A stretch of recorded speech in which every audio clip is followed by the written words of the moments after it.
हाँ जी बच्चों, ਰੇ ਆਪਟਿਕਸ ਦੇ ਵਿੱਚ ਰਿਫਰੈਕਸ਼ਨ ਵਾਲੇ ਟੌਪਿਕ ਦੇ ਵਿੱਚ तो ਅੱਜ ਦਾ ਲਾਸਟ ਟੌਪਿਕ ਹੈ ਮੇਰਾ।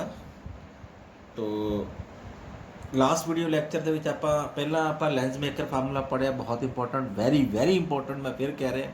ਉਸ ਤੋਂ ਬਾਅਦ ਲੈਂਸ ਫਾਰਮੂਲਾ ਪੜਿਆ, ਉਹ ਵੀ ਇੰਪੋਰਟੈਂਟ। ਦੈਨ ਲੀਨੀਅਰ ਮੈਗਨੀਫਿਕੇਸ਼ਨ ਵੀ ਆਪਾਂ ਪੜ੍ਹ ਚੁੱਕੇ ਹਾਂ। ਤੇ ਮੈਂ ਤੁਹਾਨੂੰ ਕਿਹਾ ਸੀ ਇਹਦੇ ਨੂਮੈਰੀਕਲਸ ਵੀ ਇੰਪੋਰਟੈਂਟ ਨੇ। ਤਾਂ ਨੂਮੈਰੀਕਲਸ ਆਪਾਂ ਨੈਕਸਟ ਸੈਸ਼ਨ ਦੇ ਵਿੱਚ ਡਿਸਕਸ ਕਰਾਂਗੇ। ਲੇਕਿਨ ਇੱਕ ਛੋਟਾ ਜਿਹਾ ਟੌਪਿਕ ਰਹਿ ਗਿਆ ਸੀ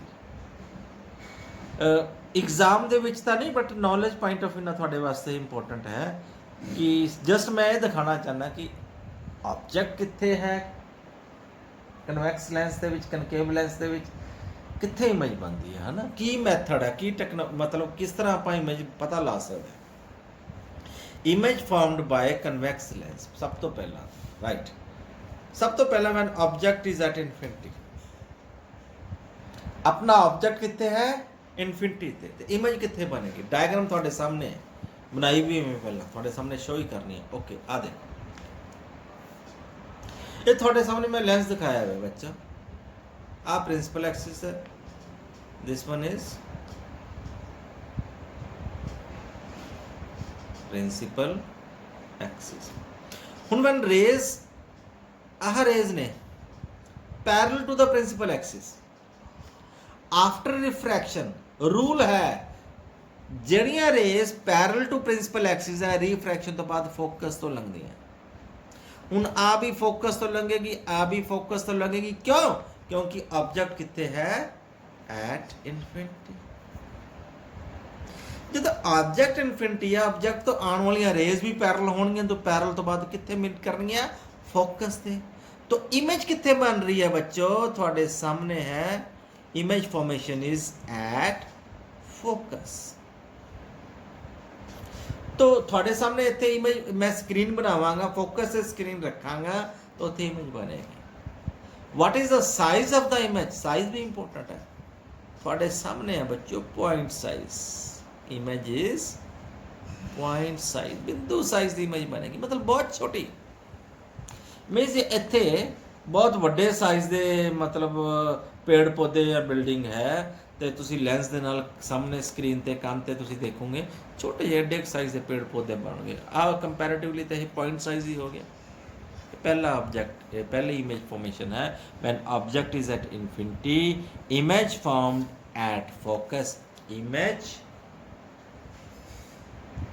is at focus, size of the image is point size, and nature of the images, this is important, nature is real and inverted, nature of the image is real and inverted। second case, when object is beyond c, मतलब infinity तो आगे आगे, लेकिन c की है centre of curvature, उस तो पीछे है। डायग्राम थोड़े सामने दिखाना, आ देखो, आ लेंस है, आ फोकस है, सी है। पहला ए भी कितने से इनफिनिटी ते सी, बहुत पीछे सी, बहुत दूर सी, थोड़ी इमेज च नहीं आ रहा सी, लेकिन हुण थोड़े स्क्रीन ते रेंज च आ गया है ना, सी तो मगर। हुण प्रिंसिपल एक्सिस दे पैरेलल रेज आ रही है, रिफ्रैक्शन तो बाद फोकस तो लंघणगीਆਂ। दूजी रे ਆਪਾਂ ऑप्टिकल सेंटर ਦੇ ਵਿੱਚੋਂ ਦੀ ਕੱਢਦੇ ਹਾਂ, ਜਿੱਥੇ ਦੋਨੋਂ ਮੀਟ ਕਰ ਜਾਂਦੀਆਂ ਉੱਥੇ ਇਮੇਜ ਬਣ ਜਾਂਦੀ ਹੈ। ਹੁਣ ਇਮੇਜ ਕਿੱਧਰ ਗਈ ਬੱਚੋ, ਪਹਿਲਾਂ ਇਮੇਜ ਕਿੱਥੇ ਸੀ, ਫੋਕਸ ਤੇ, ਸਾਈਜ਼ ਕੀ ਸੀ, ਪੁਆਇੰਟ।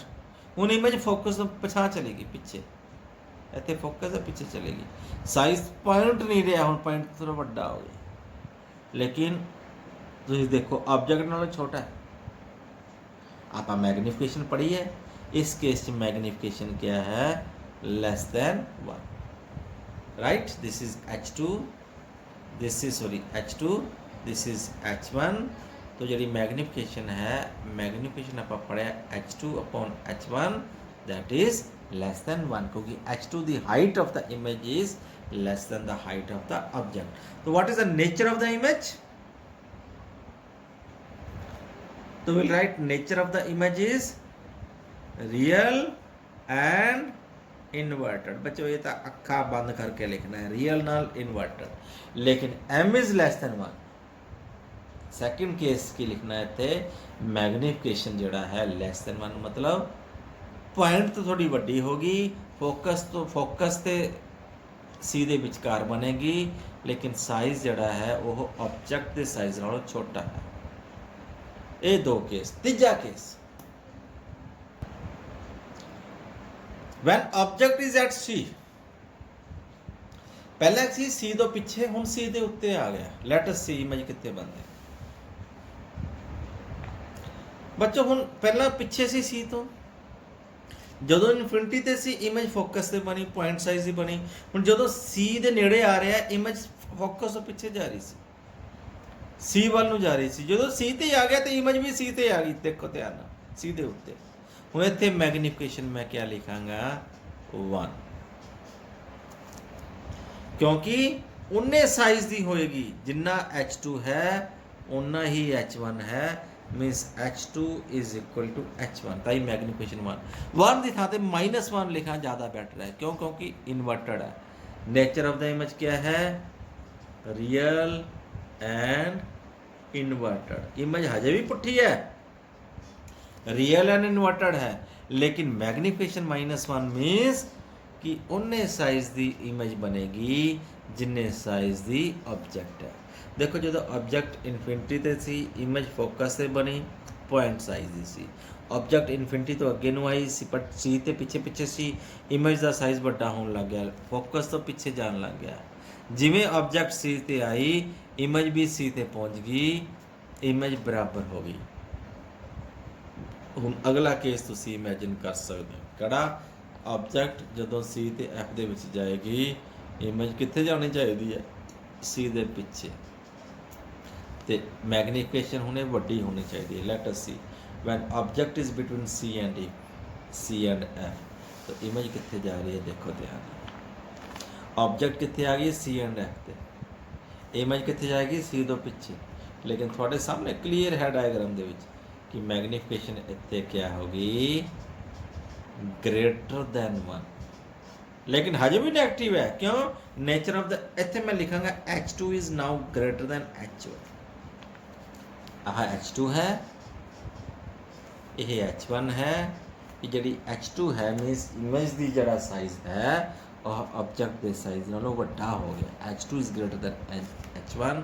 तो नेचर ऑफ इमेज का बच्चों सेम है, नेचर नहीं चेंज होया। किहड़ा? Real and inverted. Image real भी है, इन्वर्टेड भी है, लेकिन साइज मैग्नीफिकेशन से फर्क पै गया। Greater than 1 मीनस magnitude of the image is greater than 1। H2 की वैल्यू H1 वड्डी होगी, इमेज वड्डी होंदी जा रही। हुण जे इमेज फोकस से आ जाए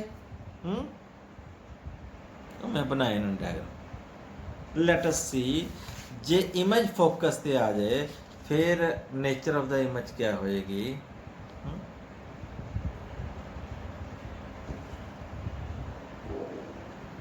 हाँ जी, when object is at focus let us see image की बनती आ देखो।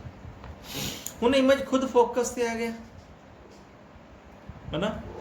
पहला इनफिनिटी ते सी ऑब्जेक्ट, इमेज बनती सी फोकस से। हुण ऑब्जेक्ट खुद फोकस से आ गया, इमेज कित्थे बनेगी? At infinity and it will be of very large size, बहुत वड्डी इनफिनिटी। ये सारे केस बच्चों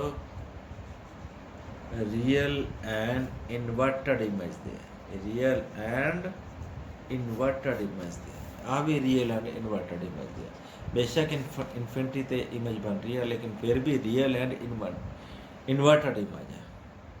तो जे आप ऑब्जेक्ट नूं फोकस से लै जाइए, ये थानू केस करवा चुके हैं। When object is between F and O, जो ऑब्जेक्ट देखो ध्यान नाल आह फोकस हो के लग गया है ना, इमेज कित्थे बनेगी? प्रिंसिपल एक्सिस के पैरल तो बाद रिफ्रैक्शन तो बाद ये फोकस तो लंघेगी, दूजी ऑप्टिकल सेंटर तो इन्हें कितने नहीं मीट करना। आ आई है अख दे विच देखो ध्यान नाल, मैं डायग्राम बना पूरी नहीं की हुई, पूरी कर तना नूं जे आप इधरों देखिए एक्सट्रापलेट करना पेगा। इधरों भी एक्सट्रापोलेट करना पड़ेगा। तो थानू देखने च क्लीयर पता लगेगा कि इत्थे जिहड़ी है इमेज एक बनेगी ए डैश बी डैश। ये इमेज कड़ी है वर्चुअल इमेज है, कड़ी virtual image and naturally virtual image दे नाल शब्द लगता है इरैक्ट। तो इस केस च कोई शक नहीं है, this is H2 sorry this is H2 this is H1 magnification होंदा है H2 upon H1 that is greater than 1। Magnification तो मैग्नीफिकेशन की होएगा पॉजिटिव, वर्चुअल इमेज दे विच मैग्नीफिकेशन पॉजिटिव होंदा है तो वह ग्रेटर देन 1 मतलब मैग्नीफाइड इमेज होंदी है। ये ऑल केसिस आप डिस्कस कर ले कन्वैक्स लेंस से। हाँ जी, कनकेव लेंस भी होना चाहिए ना, image found by concave lens. तो थानू कनकेव लेंस की बच्चों इमेज मैं करवा चुके हैं। Image found by concave lens इको ही इमेज होंदी है। कन्वैक्स लेंस दियाँ कई इमेजेस हैं और इट डिपेंड्स अपॉन ऑब्जेक्ट कितने है, लेकिन कनकेव लेंस की सिर्फ इको ही इमेज है। ऑब्जेक्ट की लोकेशन का कोई मैना नहीं रखता। थोड़े सामने डायग्राम है, आह कनकेव लेंस दिखाया। ऑब्जेक्ट जिथे मर्जी रखो बियॉन्ड सी तो F ਤੇ जिथे मर्जी रखो प्रिंसिपल एक्सिस ਦੇ पैरल रेज रिफ्रैक्शन तो बाद क्योंकि ये डाइवर्जिंग लेंस है खिंडाणा ने रेज ਨੂੰ फोकस तो लंघती हुई प्रतीत होएगी तो जड़ी ऑप्टिकल सेंटर चो लंघेगी इन्होंने दोनों रेज ਨੂੰ कित्थे मीट करदियां होणगियां A डैश B डैश ते। तो इमेज कड़ी बन रही है ये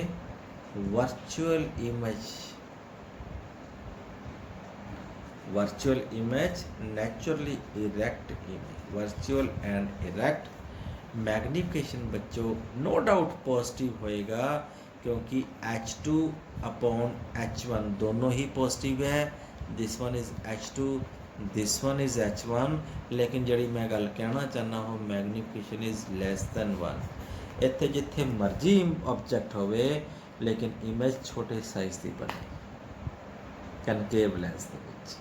तो magnification magnitude of magnification is always less than 1। ये see all cases of object and image. तो सारे मैं टॉपिक डिस्कस कर चुके हैं। रे ऑप्टिक्स मैं बिल्कुल ख़त्म कर चुके हैं रे ऑप्टिक्स के टॉपिक्स नूं। हाँ इंपॉर्टेंट है ये विच एक होर वो है क्या न्यूमेरिकल्स डोंट फॉरगेट। मैनू पता है न्यूमेरिकल्स के व्यूज़ मेरे बहुत घट मिलते हैं, शायद तुसी न्यूमेरिकल्स नूं पसंद नहीं करते, लेकिन मेरा फर्ज बनता है जड़ी चीज़ इंपोर्टेंट है वह वीडियो लैक्चर पाना। तो अगला वीडियो लैक्चर इहदा न्यूमेरिकल्स दा आएगा। उम्मीद है कि तुसी देखोगे। Thank you, have a nice day.